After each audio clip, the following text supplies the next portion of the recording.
Fridge cam! This week we make something perfect to pull apart at a pizza party, and it's stashed full of pesto. Now let's go make it by using the power of stop motion. Stop.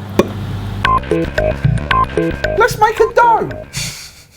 Our perfectly prepared pizza dough is partitioned with parmesan and pesto, but first the dough itself. It's a 5-3 dough, 500 grams of strong flour, mixed with 300 ml of warm water and some yeast. And to perk up our pizza, we've got some salt, some sugar and some oregano. You wanted me to wait before I poured that in, didn't you? Because you wanted to see it with this little eye here, where you can't. It's a secret. Would you like to see the kneading though? So we're going to do that for 5 minutes. You can watch as much of it as you like.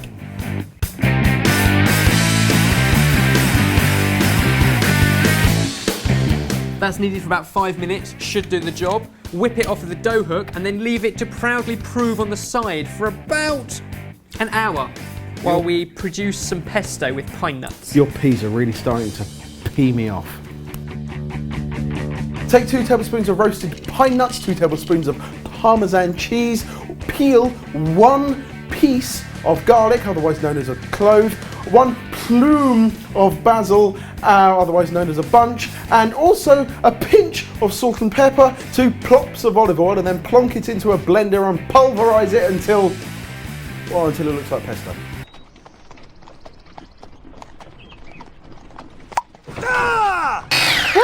Perfect pesto, and I'm pleased to say there are plenty of ways of personalising yours. For example, sunblush tomatoes or roasted red peppers instead of the basil. Alternatively, and perhaps more pragmatically, you could purchase a product from a supermarket. We did that too. Take the proven dough and roll half of it out on a surface that's been lightly floured with plain flour, and then roll with a rolling pin as thin as possible. Cut out discs, nice and large, and then paste with pesto of your choice and a grating of parmesan. Up. Ping pong. And now for the careful bit, fold your disc in half and then half again, pinch the edges and position it into your pre-oiled pan. Don't pack them in because they'll expand in the oven, but now we want to do another inner layer, and this time we're going to use green pesto. Finish your pizza with a generous drizzle of olive oil and a pinch of sea salt and black pepper, and then into an oven that's preheated at 200 degrees Celsius, and it'll need about 25 to 30 minutes, but that will depend on how tightly you've packed it. You want something that's puffed up, brown on the outside, and the middle should be cooked. You can always lift one piece out of the middle to check. Now whilst that's cooking in the oven, why don't we hand over to my favourite ginger person in my immediate vicinity. Let's find out what's happening in Sorted's world this week. James!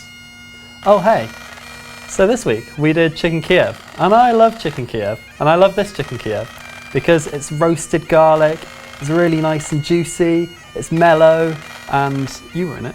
That made my mouth really moist. What's next? Ice cream sandwiches in America. It was for Lost and Hungry, and I wasn't there. These were massive. They were the size of my head. James, that information was enlightening, to say the least. Thank you very much. It's now time for Comment of the Week. Now, this week's Comment of the Week confused us slightly because it was on an old, out-of-context video. But if you remember watching our lobster rolls video from a couple of weeks ago when this happened...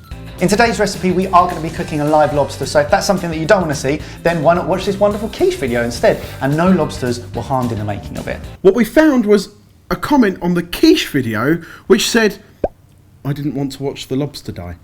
And what I love is that anyone who just goes and watches the quiche video is going to be so confused as to why is there a lobster in it? It's the internet. It's the internet. It's the internet. It's random.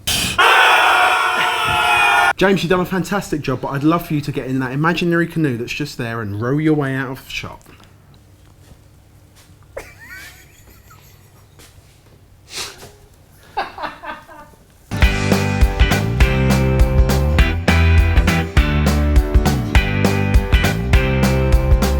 It's baked, it's out of the oven, it's slightly cool, and it's ready to share with all of our friends. Hello! I love that it's got these crispy golden, because of all the oil, almost like focaccia edges, and then that soft middle.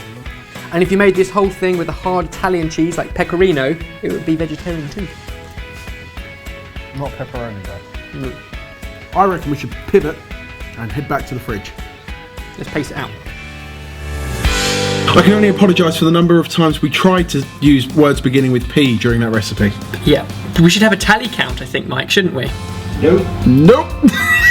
What we'd really like to see though is some suggestions for what we should be cooking next in Fridge Cam. So if you have any thoughts or ideas, then comment down below and let us know. Just remember, we're puppets. Do you know what? I think that Fridge Cam had everything. I think it really did. It had pizza and pesto. And James in very compromising positions. Yes, and we will see you next week at 10 o'clock UK time, Sunday, for Fridge Cam. Subscribe, mother flipper. Ciao.